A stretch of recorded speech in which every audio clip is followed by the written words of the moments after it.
All right. We are live, and it's like half hour later than the hour and a half later that we started doing these videos. So that's exciting, and we are hopeful that we can get some traction here, but no big deal either way. Just a quick devotional video. That's what we're on about, and that's okay. For those who are maybe a little bit confused and are jumping in, or as they jump in or watch later, this is being filmed from my daughter's room. So, Katie, my wife, is very pregnant, and our daughter will be here within like at the most a month. And so, we are filming from her bedroom today. And part of the reason is because, thanks to the stay at home order the governor has put out, Katie and I are now both working from home instead of just Katie working from home and me going to the office still. We're both working from home today. So we both have different like online tasks that we have to do, and I am doing my video in here. She's doing a video for her students that she teaches out there. It's all awesome.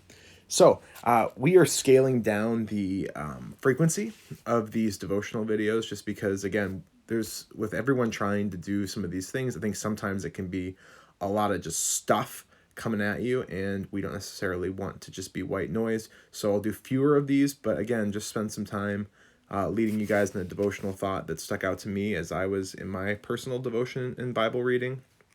And you guys can feel free to comment or respond or take it as you see fit. So today we're going to be reading out of Exodus chapter 35. This is what I read today. And Exodus 35 is a couple chapters after the golden calf, which is important to what we're going to talk about this morning. So Moses has received from God the instructions for how to build the tabernacle and the Ark of the Covenant and things like that. And we're finally going to start to kind of build some of these things that would become central to how Old Testament people worshipped.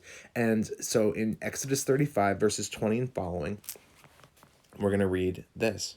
It says, "Then the whole Israelite community withdrew from Moses' presence, and everyone who was willing and whose heart moved them came and brought an offering to the Lord for the work on the tent of meeting, for all its services and for sacred garments. All who were willing, men and women alike, came and brought gold jewelry of all kinds, brooches, earrings, rings, and ornaments. They all presented their gold as a wave offering to the Lord. Everyone who had blue, purple, or scarlet yarn, or fine linen, or goat hair, or ram skins dyed red, or other durable leathers brought them." What I think is really cool about this passage and why that stuck out to me, and again, I kind of told you where I was going with this. A couple chapters ago, we have the incident of the golden calf, where Moses is literally talking to God, and down below, the Israelites are kind of creating a god for themselves because they are kind of tired of waiting and they don't necessarily want to be patient for the God who is. And in Exodus 32 with the golden calf, a similar situation is talked about where they say to Aaron, Moses' brother, "Hey, make us a god." And it talks about how the people of Israel offered gold and belongings to Aaron so that he could make a false god for them. And now we see kind of the redemption of that principle in Exodus 35, where Moses says, "Hey, we are going to try to build these things that God has commanded us to build, to have the tent of meeting, have this altar and lampstands and the ark and things like that." And then what we see is a beautiful redemption of what happened in Exodus 32. When the Israelite community came and sacrificed for something false, now we see that Moses is saying, "This is what the Lord desires from you." And now we see the people of Israel coming and giving and sacrificing of themselves for something that is good and worthy. And I think for us sometimes it's good to remember that there are going to be things that are going to ask and require things of us.